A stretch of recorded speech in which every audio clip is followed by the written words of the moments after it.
tell the children of Israel that those who want to vow the vow of the Nazarene, that throughout the days of their vow, they should allow the hair of their head to grow long, and that no razor or scissor shall come upon it. For anybody or a Rasta man to smoke weed, some call it ganja, some call it jambe, some call it marijuana. Sometimes you might be a victim, but sometimes you do it unconsciously because of the place you see yourself, you find yourself. Sometimes they take it as Rasta culture, but no. If you smoke, any kind of smoke apart from weed, now you like smoke. Nothing, no group, no force, no organization, nothing I tell you to smoke. Sure. You just decide to smoke. Nice. And when you smoke, it's at the detriment of yourself. Own health. So Rasta is not the one that introduced smoking. And that part is a part of righteousness, the part of good over evil, the part of light. Hello viewers, I'm right here in Kwafos in Akamkpa local government of Cross River State, Nigeria. It's a very beautiful place. As you can see, we were made to understand this water is flowing right from Cameroon Mountain down to Akamkpa local government in Cross River State, Nigeria. I've always heard about Calabar, Cross River to be a tourist center, but seeing is believing, and this is why I am here physically, to bring it to the world. God is wonderful. Anytime you pop into Cross River State, this is a must-visit site. I am Rastaman Shambhala, the king man. He is Dambala. And together we are here keeping the Kwafos going. I want to welcome you formally to Kwafos. I am the custodian or the caretaker of Kwafos as it is. Kwafos generally has a potential that, if harnessed, could be one of the most visited places around the world, but that has been ignored. What we are here to do is just make sure that the place is kept, to link outside with the inside Kwafos like this, because every other thing that nature has in Kwafos are intact, and that is why we are here to preserve. But what the government made, what the government has done for a long time when Kwafos was initiated, they have all, gone. They are all washed away, and no care, nobody thinks about it. It has been neglected by several administrations that comes and goes. So we are after the beauty, because we know Kwafos has that beauty that enriches the people, that heals the people. So we just to keep the space to allow people to access Kwafos like it is, and then benefit from the richness of Kwafos. The traditional people actually live here initially, but when the mechanization came, the idea of plantation in a modern way, agricultural way, when that came, it drove the people away from here, and so they went to the highway. That's why you're seeing them line up the road. So the mechanization took over this place. That was when Kwafos as it is was discovered. And then the people that had a good mind as at that time decided to exclude this very point for leisure, make it a place of resort, make it a recreational environment. And it became Kwafos. And the people, the man in charge as at that time, the governor that actually made Kwafos, or named Kwafos, or founded Kwafos, if I may use that word, was a one-time military governor of this state. His name is Lieutenant Colonel Paul Umo. Kwafos became a resort. That's how this place was founded. So when the people moved, the place was made a recreational spot. Honestly, I've been around here for over a decade now.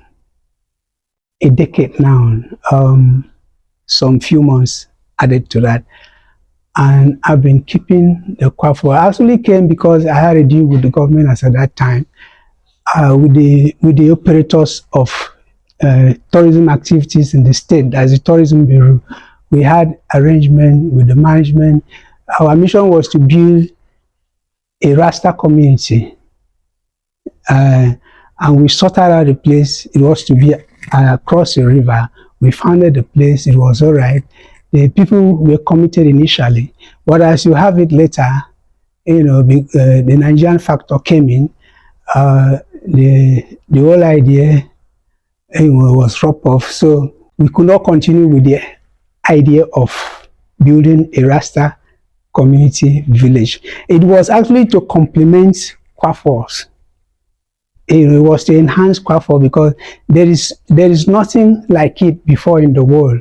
We're talking about human tourism now, where you have people that are mysterious people that the world does not know much about, having a yard of their own, a community of their own where they live, and then who could have access to them, officials could have access to them, come and stay with them, talk with them, mingle with them, mix up with them, and demystify them.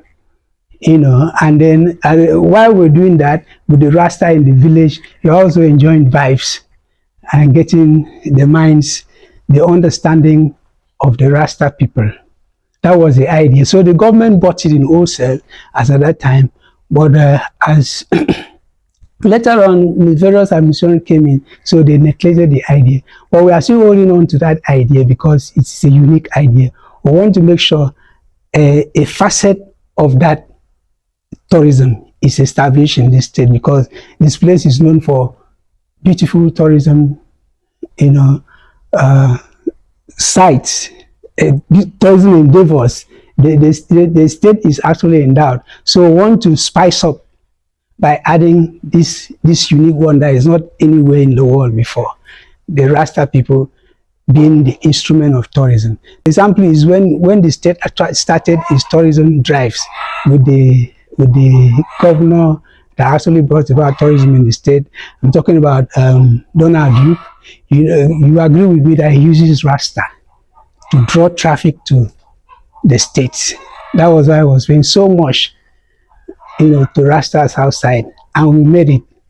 We did it for him, and he not knowing that stuff that he's buying or bringing outside, those stuffs that are even more powerful than that are inside. And that's why we want to build a village where we can showcase ourselves, and people from other parts of the world can even come and buy, just like he went outside and bought those potentials. We have it here. So that was our main idea of establishing the Rasta community in Cross River State.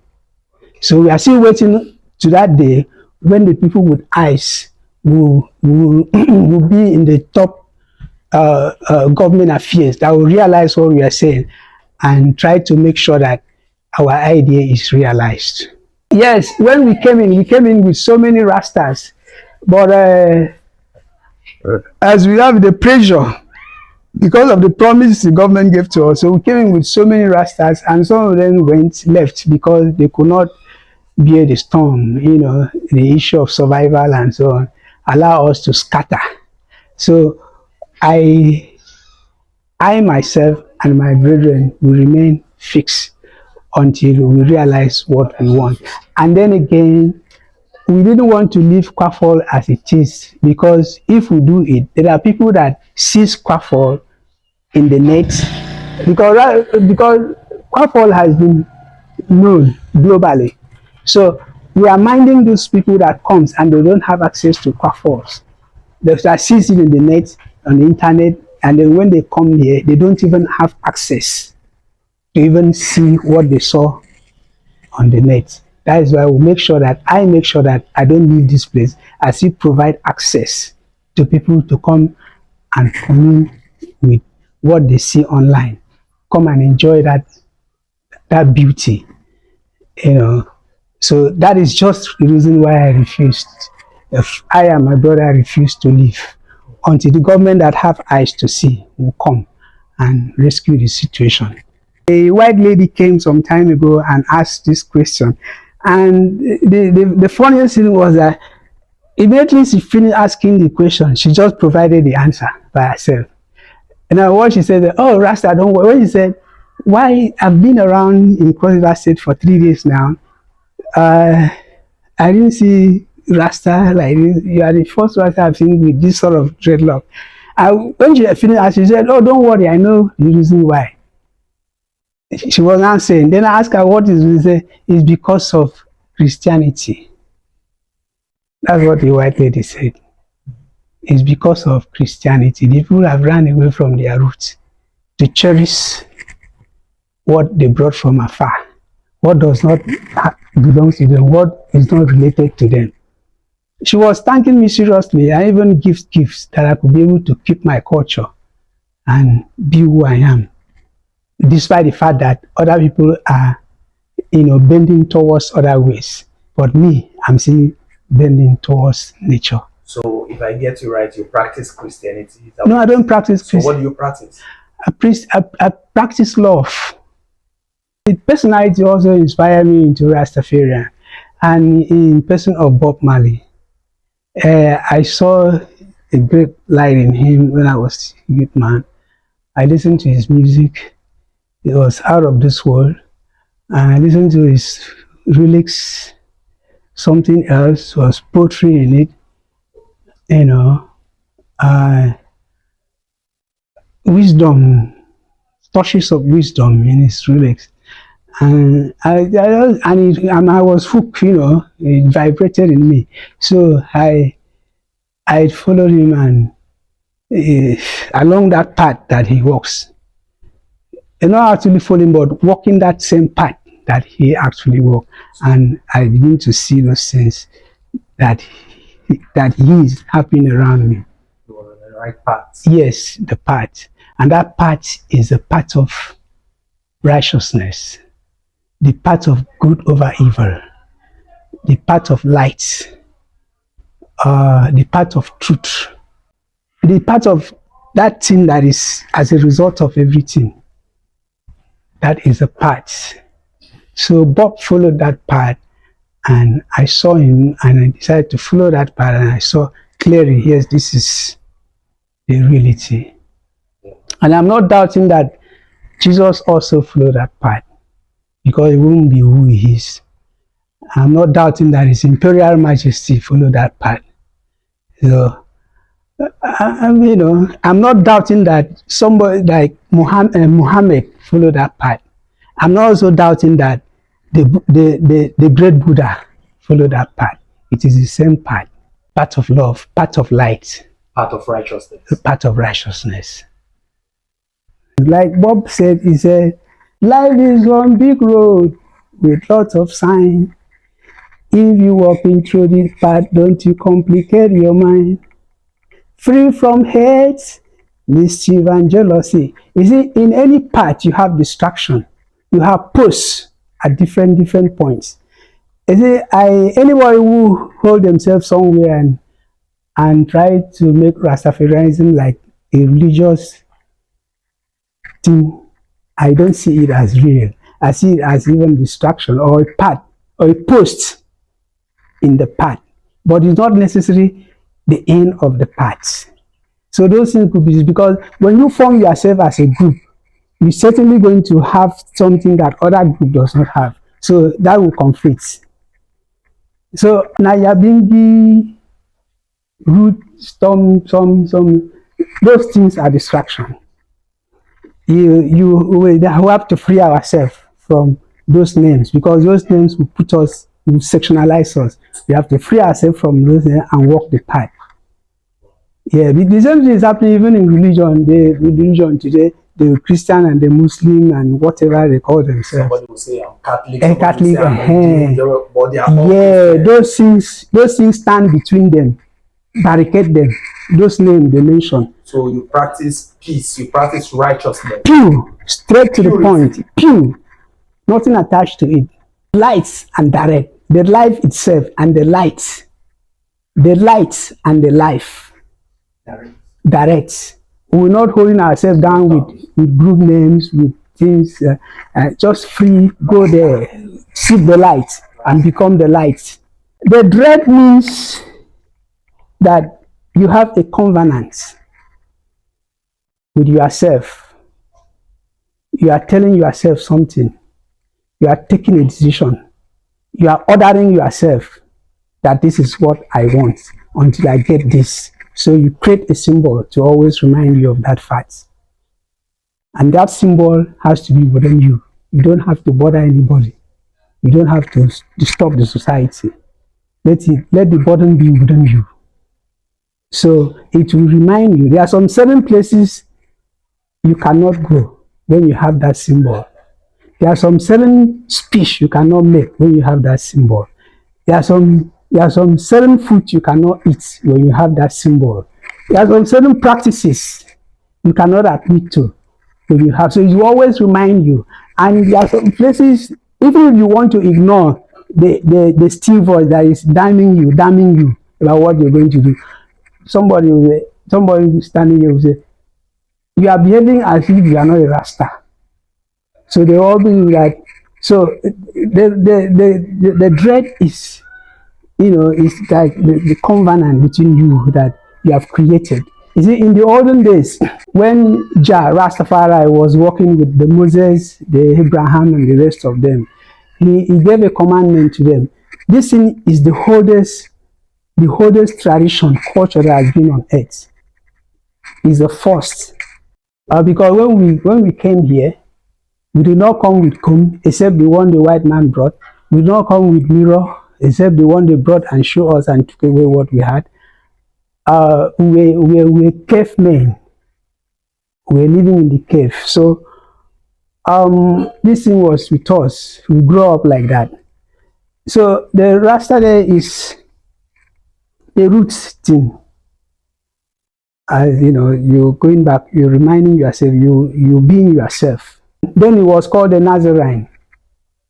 And God told them and said, Moses said, tell the children of Israel that those who want to vow the vow of the Nazarene, that throughout the days of their vow, they should allow the hair of their head to grow long, and that no razor or scissor shall come upon it. So it's the oldest part that mankind has treaded. That's why you hardly find modern boys. What highest the modern boys will do is to style it and funk and stuff. But this is traditional, this is cultural, this is spiritual. That's why it is beautiful. Does Rastafari have any connection with smoking weed? Because we realize some of the Rasta men we come across, they like to smoke weed. Is there any? That's why you have to answer that question. Yes, man. I am Rastaman Dambala. Yes, I'm down. So that question you ask is a very nice question, my brother. You see, so for anybody or a Rastaman to smoke weed, some call it ganja, some call it gambe, some call it marijuana. Sometimes you might be a victim, but sometimes you do it or unconsciously because of the place you see yourself, find yourself. Like some people in Ofadia, other Rastas in other places, they do smoke, and sometimes they take it as Rasta culture, but no. If you smoke, any kind of smoke apart from weed, is personal. Now you like smoke. No, nothing, no group, no force, no organization, nothing I tell you to smoke. Sure. You just decide to smoke. Nice. And when you smoke, it's at the detriment of yourself. Own health. So Rasta is not the one that introduced smoking. Rasta self, in reality, you don't smoke. But you eat, you drink purity into yourself. Because whatever you put in yourself, it's pure. And you know what is dairy? It's what is coming out of you. So the smoke, when it's coming out, you can see, if the smoke come out under this roof now, it will be dead. So anybody who smoking is staining himself. Yeah, to stain. So Rasta doesn't tell anybody to stain himself. If we are walking in the path of light, we doesn't stain our roof, neither our inner mirror, so we can see clear and display love amongst ourselves. So smoking is not Rasta. Yeah, because me, I want to add for what he said.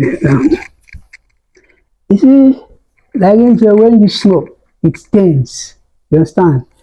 It's like you go to a village, look at their kitchen, the local kitchen, see the stains. You can even rub it. The same thing happens in the heart when you smoke. You see, we are only victim. The black man is just, or the Rasta man, if you want to put it that way. We are only victim. We are victims of the white man culture. The white man owns smoking. We are the one that smoke, not we. So when they forcefully took us away from Africa to the Caribbean, what the slave master does was to give us, our parents that time, to give us enough smoke for us to smoke and get charged so that we can work like Jaga in their farm.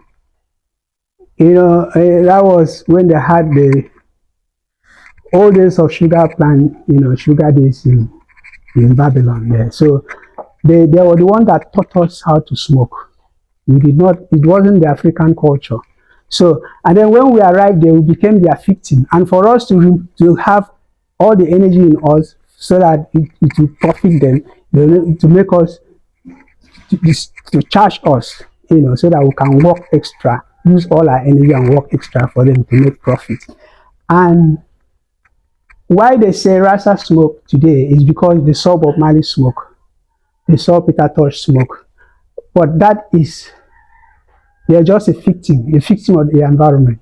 Because when they grow up, they saw everything like that.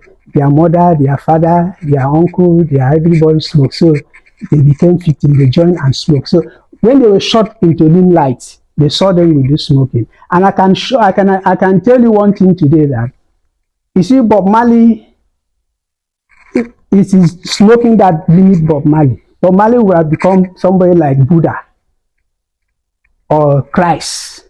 I'm not talking about Jesus this time, I'm talking about the Christ. Bob Marley will have become personality like that. People like Muhammad, where you have people, though he has us, we are there, even strong, but go there to pay homage on their graveyard every year. Bob Marley is that quality of a human being, but smoke mellow him down to a place where some people on the street, could talk. I know there is no prophet in the world that people don't say bad thing about, so he's supposed not to be exempted. But that is the quality of man he is. But smoke, because he smokes, brought him down. So in today's Rasta that we are projecting, we are not projecting smoke. We are here to correct the mistakes of our heroes. The mistake they made, we will tell the world that it wasn't directly, it wasn't intentional, that they were victims. That's why they made that mistake. Smoke has nothing to do with developing your spiritual essence. In fact, if it has anything to do, is to limit that essence, is to curtail it, is to not allow it to come to full bloom. So we tell our brothers that smoking, like he said, is individual thing. It's not a group thing. No Rasta tell any Rasta to go smoke, or Rasta in society to go smoke. No. So we are doing away with that mistake, because in the beginning of time, we were the rulers of men. We were the lawgivers. We were the people that God uses through to talk to others. So we are going back to that landmark, how we used to be before the era of Bob Marley that smoked and the humanity ceased. Like Lucky Dube said, I'm going back to my roots. Yeah. That is it. Not smoking. So we're not smoking here. And we don't tell anybody to go smoke. So do you chant patois? Do you sing reggae music? Yeah, man. Nothing, man. We are doing those things. You want to tell us something in patois? You want to give us some little vibes? Some little vibes. But me, you know what I'm going right now? Me, I'm so sensitive to my own culture. Because me, I know that Bob Marley did that. Nobody knew about patois. Bob Marley projected it to the world. So the world's speaking. So we have our own culture right now. How it be now? Our own broken. Nami and you dey here. See you here now. So now that culture. Oh, you go carry come on. Oh, we shoot out. We no go shoot patois. Oh, we no go shoot. They already shoot patois. Wow, this is beautiful. Yeah. This one sweets me, man. Both my brain. so now the thing where we want to use that so that we go there unique, we go there new to the face of the world. Maybe patois go take us. The place where we dey go, no be patois go take us there. So why do you have all these artifacts? Yeah, all these artifacts now, the thing where we dey, as we dey feel, now we dey produce. They try to make it, give it a form. What we see, visualize, we try to create a form for it to, to invite the sense into the form. So creating, we try to create. We carve them. Yeah, we try to make artifacts. You know this now? Now we carve them. And now this one now, Epo video. This one, this one, this is an Egyptian kind of thing. So there are people, sometimes people they come give us this stuff. We try to make sure that every culture is looked at, every culture is depicted. And like this is the Yoruba culture. This is the Bini. You know about this. It's a very popular man. The Bini, and this is the culture of the people of this part of the world, the Ejagan people. Yeah, it has. I am not very good at explaining this stuff because I'm not here. But a little idea I have is that it has two faces, but built in one. When the man is hot, he uses this. When it's cool, he uses this, and and stuff. And it has a time limit to play it. And as the expiration of that time is, you still playing it, you fall a victim, either dead or something. So I always want. This is the power we had before Christianity. We had so big power, but all this have gone because we want to run after what we don't have or what we don't know. That is not even a part of us. It's not even a part. We should be ashamed. A black man should be ashamed of himself by running after a white man all the time, in everything, in his food, in his ways, in his outlook, in just anything, even in his knowledge. He's running after the white man. So this was what we had. And you look at, when the white came, it is them that come to appreciate it. It's even the white, yes, the one, because it's truly, they know the value. But your brother will come here, and will not even like to enter the house because of this. Why? Because of the state of ignorance they have reduced us. So they made us to hate ourselves, to dislike what we have. Thank you, Rasta. Thank you, Rasta. So, Rasta, yeah, man. like I told you, from Kane TV, and we're promoting the African culture. Really? So, what do you have to say to Kane TV? Well, I said to Kane TV, be noble, and keep growing. Do not allow anything to distract you or make you run away from the responsibility you have decided to take up upon yourself. In the future, you will not be there anymore. It is your works, your contribution that you leave behind, that will be left behind, is what people will value you, understand the kind of person you are. So if you are taking up this job of exposing, enlightening the world, telling people the truth as it were, as it is right now. So nature will have a reward for you. So make sure that you don't leave the work halfway. We need people like you with this sort of mentality to remove the black aura that the white man has covered us with. Let us come out with our own light. So you are on the path of making this in a reality. So I commend you. Thank you very much. Thank you very much. Do you have any message for Rastafarians worldwide? Do you have a message for Nigeria? Do you have a message for Africa? Yes, I have a message for everybody, Rasta. Rasta, you want to share a message? Share message, Rasta. Give them vibes, Rasta man. Message is love. Let there be love among them, brethren. Like all them Rastas out there, they should know that anywhere and everywhere we go, we are the lion in that Sure. kingdom. So at all times they should walk tall, pump them shoulders, knowing them are the lion. And them as the lion, them should not run after many things. They should run after what is positive, because Rastaman vibration is positive. Positive vibration, yes, man. So, no respect to all them brethren out there. Because I want me to join them out there, so we are going to blow them Babylon back on them. True. And Rastafari says so. To add to what my brother him say, is Rasta have to step out in their number right now, because the Rasta of yesterday is not the Rasta of today, and neither is it going to be the Rasta of tomorrow. So everything is changing. You know. So the message to the Rasta, to add to my brother, is that Rasta should release themselves, because a new form of Rasta is coming that has to do with growth. It's coming that has to do with light. So we are taking, what is it, the next step. We are taking them from the older step that Bob Marley brought them to a new state of light.